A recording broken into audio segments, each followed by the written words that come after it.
This is Trend Following Radio, where great thinking comes alive.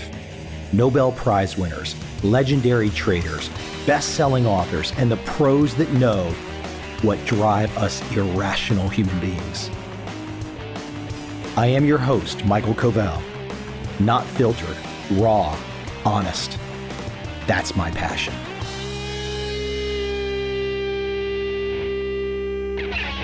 Consider this little thought experiment.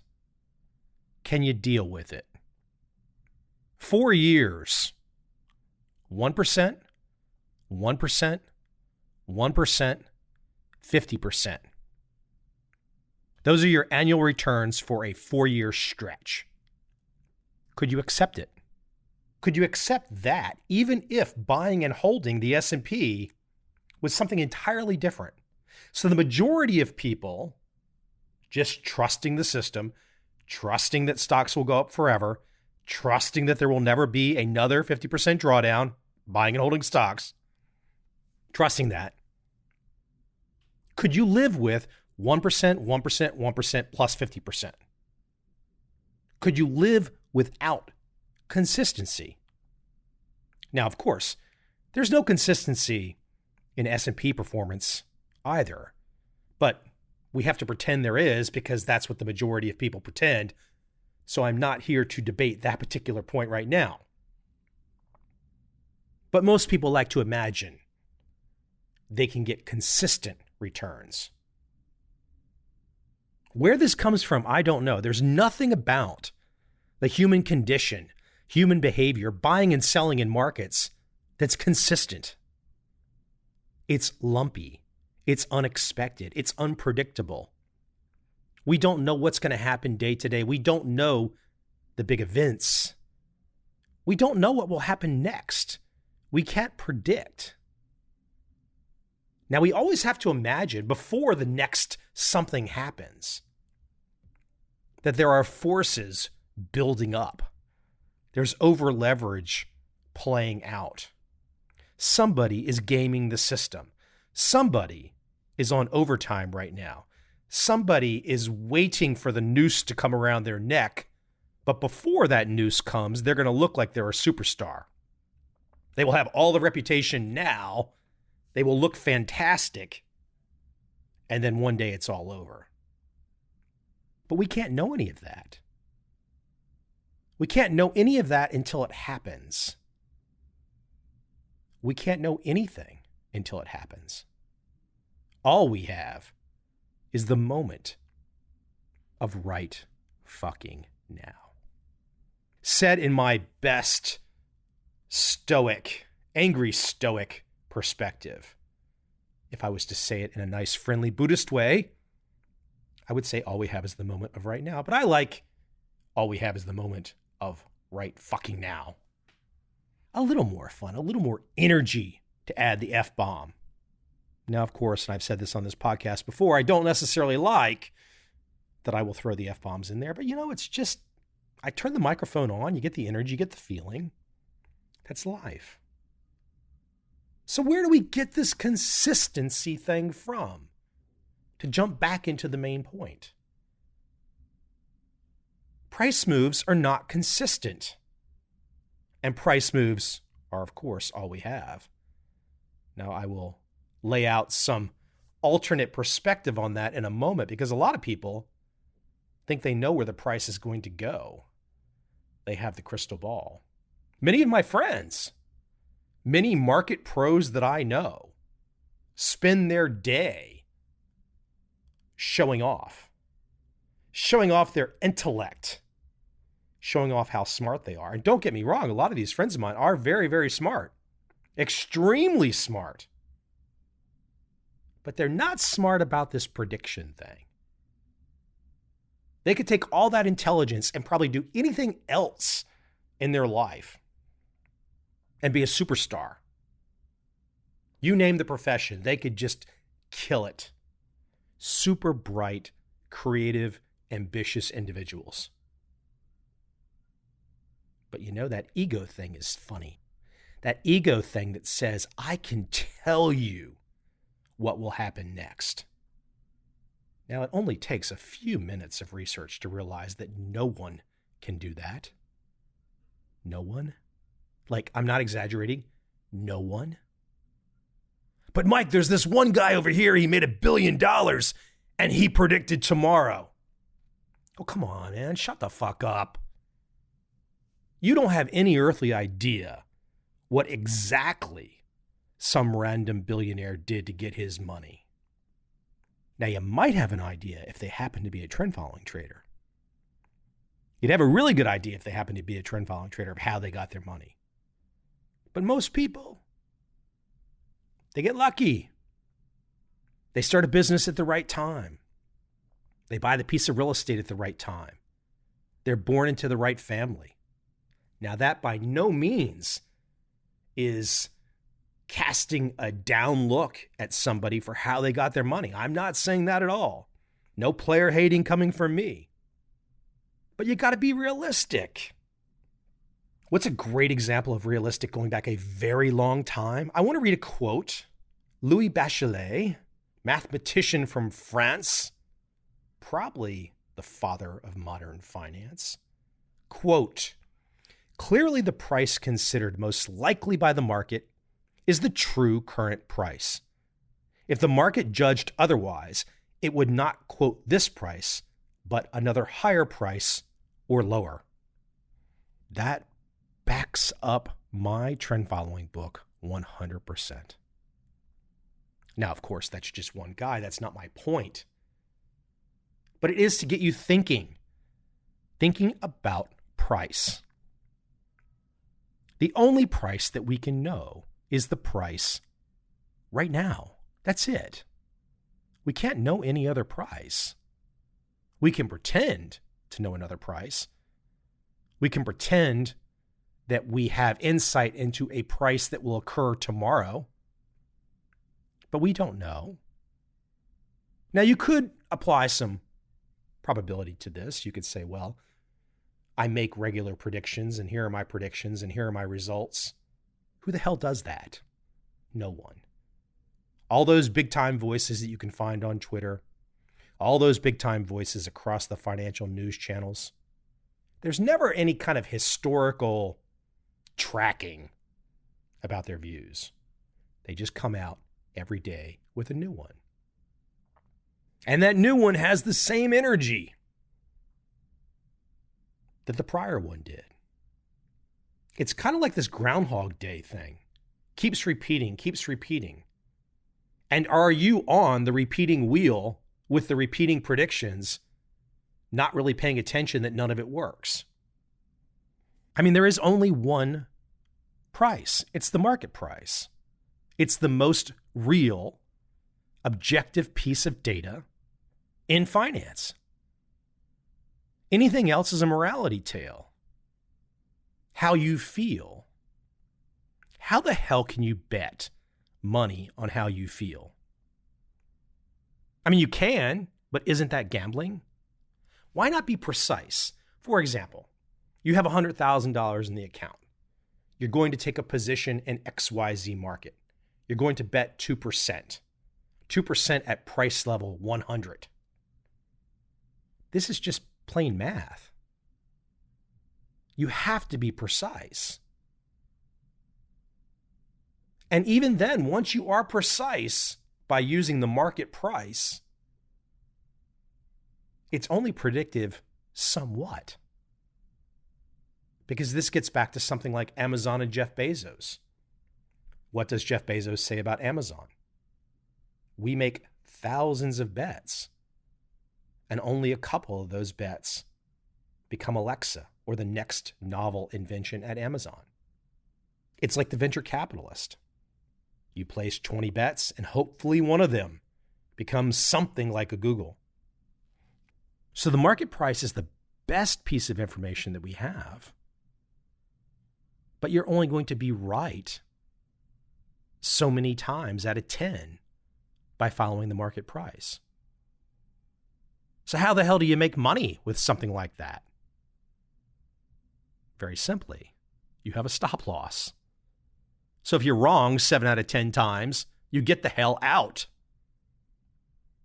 And then those 3 times that are winners, you ride those winners as long as they can go because they've got to pay for the damn 7 losses. This is the mentality. This is the mentality of how those that really find success think. They have no ego in this. They don't know what the next big winner is going to be. They don't know what the next big market play is going to be. They have no earthly idea. They know consistent results are pie in the sky. They know lumpy returns are how you get rich. And volatility is the cost of being alive. It's the cost of being human. And survival, that is the only form of intelligence. If you're around to play the next day, because if you're dead, you sure as hell weren't so intelligent. And those winners, those 3 winners out of 10, you got to Bayesian those, as in Bayesian statistics. So when you get that one random winner and it starts going your way in a market that you never expected, oh yes, by the way, when I say a market that you never expected, that means if you're waking up every day saying, I must make money in stocks, I must make money in currencies, that's brain dead. No one thinks like that. I mean, rank amateurs think like that. The best in the business do not think like that. Why are you limiting yourself to some one particular market? What's the point? That's just pure ego. Ego or ignorance, your choice. But back to my Bayesian point. Those 3 winners that you get out of 10, you have to let it run. Now, how can you believe in those winners? Well, the Bayesian mindset is really trend following. The market starts to go your way. Whatever market of those 3 out of 10 that has taken off, it starts to go your way. The price, which again is the only thing we have that's real, the price updates. The market price moves from, let's say, 100 to 110. 110 is now all we have. 100, the past price, not so relevant. 110, the current price, relevant. Then it goes to 115, relevant again. The Bayesian mindset, updating each price along the way. Connecting the prices.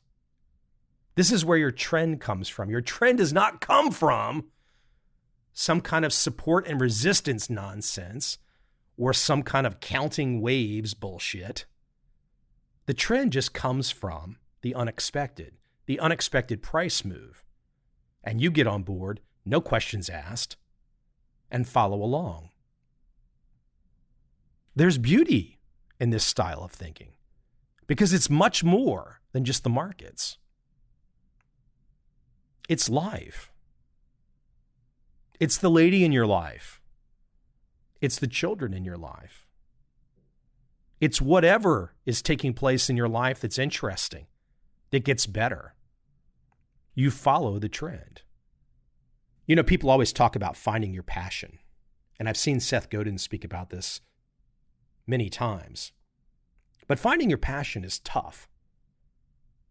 How the hell do you just pick out of all these options what your passion is? Actually, the best research today says that once you start on something, anything, even if you think you don't like it, if you become good at it, if you become proficient, if it starts to trend your way, that becomes your passion. Then you wake up one day and you've got this empire from an industry that you never expected, but you also didn't fight it early on. You took the hand that was dealt. You did not compare yourself to your neighbors and their hand. Who gives a shit? It's your hand. What's in your hand? Follow the damn trend, whatever it is. Everyone has a different opportunity. Everyone is presented some new option, something alternative. You have to jump on that. You might not get it again. Then the trick becomes, how do you know? Well, you don't know the end game all you know is the beginning. So if you have something good in your life, whether it's the beginning of a market trend, the beginning of a relationship, keep going with it. Don't try to predict it. Don't try to think you know what it's going to end up being. Go with it. If it keeps giving you more love, go with it more. And if it gives you even more love, go with it more. And then one day, when you're looking back in time, you can say, wow, that was a hell of a trend. An absolutely amazing trend. I never could have predicted that. No kidding. Nobody can predict anything. It always cracks me up when someone asks me or says, they'll ask, how do I find the trend? Or they'll say, I'm having trouble finding the trend. Well, no kidding. You can't find the damn trend until it's over. And then when it's over, you can look back and say, oh, it started at A and it got to B. You don't get to predict B when you're barely at A. This seems so common sense to me. And across my newest edition of trend following, I tried like hell to add all these pieces of insight in a cohesive manner to make the case for the price. The market price. That's all you got. One of the great lines that I've often quoted, the 3 best technical indicators. Now, for some of you, you will hear that and think, oh my gosh, the 3 best technical indicators. Oh, let me think of all the cool things that I've found in all of these worthless books that I've read. But in reality, the 3 best technical indicators are number 1, price, number 2, price, number 3, price, the price of right now. It's such an alternative way of thinking. But even if you doubt me, why don't you get off your ass and go read everything you can possibly read that includes the name Bill Dunn, or David Harding, or Jerry Parker, or Tom Basso, or Harold DeBoer, Jean-Philippe Bouchot, Martin Luke. These names are easily found. And it starts to become very interesting when you can see their logic and their wisdom. There's parallels, there's overlap, there's correlation to their mindset. A small little side tangent. My book, The Little Book of Trading, is filled with chapters that profile trend following traders and how they think. It's a quick little read. And of course, yes, I'm a capitalist. So yes, I'm asking you to give me money, but give me a break. It's not much money. That's not the point. The point is, it's good damn insight into the mindset of these many different people that have figured out how price is the governing variable. All walks of life, all types of backgrounds. Have you ever heard of Kevin Bruce? Quite possibly one of the most amazing price action trend following stories I've ever heard. Kevin Bruce, no connection to Wall Street, starting with very little money, a couple $1,000s, working night shifts at a gas station and crunching on his calculator his trend following rules, and made himself a damn fortune, over $100 million. Oh, yes, I get the point, Mike. You just said some guy made over $100 million. You must be telling me that I will make $100 million too. No, I'm not telling you that. I'm simply trying to wake you up to the alternative mindset of looking at the world as it happens right now, in the moment of now. And that's what Kevin Bruce did to make his fortune. Maybe you only make 1/100th of his fortune. Who cares? If you can make some money and have some freedom, and you don't get to be a billionaire, because guess what? Only a few people do. Who gives a shit? That's not the point. Don't be an idiot. For all of this market thinking, this trading thinking, this investment thinking, it comes down to 5 questions. What markets are you going to trade? It can't just be one. That's ridiculous. It can't just be whatever you think your favorite is. It can't just be FX because you think you have a 100-to-1 leverage. That's nonsense. You know you're going to lose all your money doing that. You're just a gambler. So you need a diverse set of markets to follow, to be ready for when that price action starts to move. But guess what? Number 2, how much are you going to bet? You've only got limited capital. You can't bet everything. You can't bet the farm. If you bet the farm and you lose it all, you're out. You're back to working at Walmart.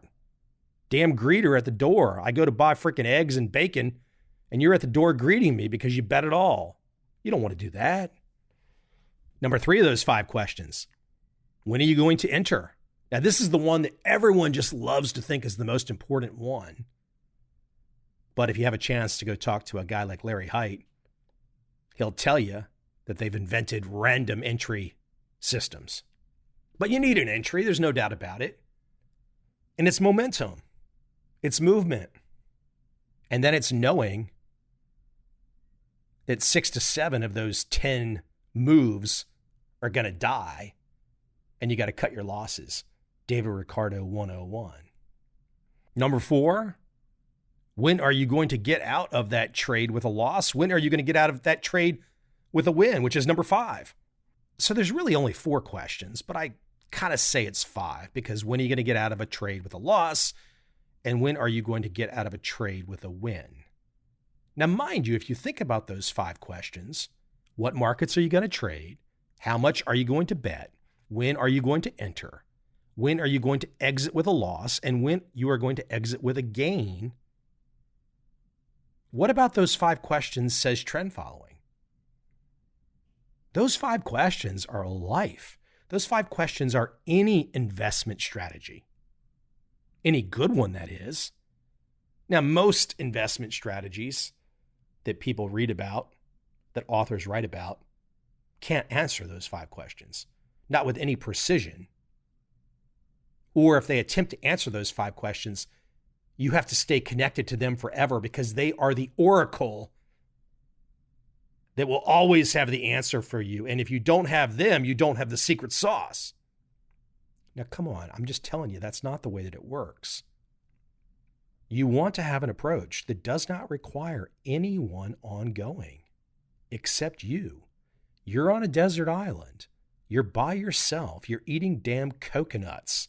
You're trying to kill fish. You're Tom Hanks on that, what is that movie? What the hell was the movie? The FedEx thing where he got washed away or whatever it was, Outcast or something. That's it.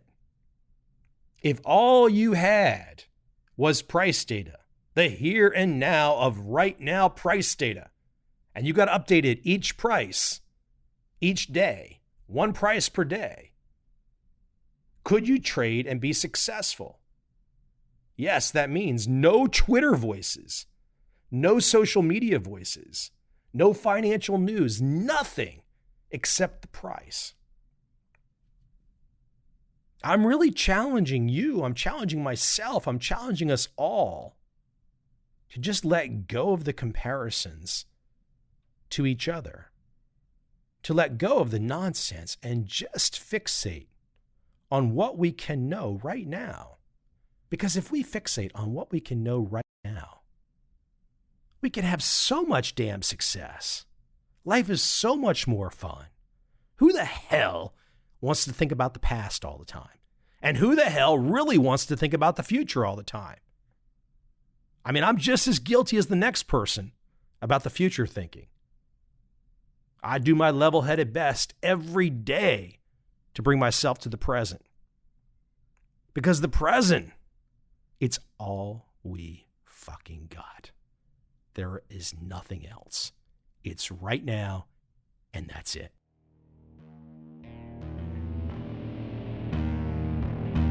I see a time when those awake will understand how to make money in up, down, and surprise markets. Whether new trader or experienced, college student or financial advisor, protecting against a crash or just trying to make a lot of money, trend following offers everyone an answer in uncertain times. To get started immediately, send me an email, michael@covel.com. I will send you the right trend following steps to take along with my free video. But if you want to buy and hold, trust the government and trust Wall Street, this is absolutely not for you.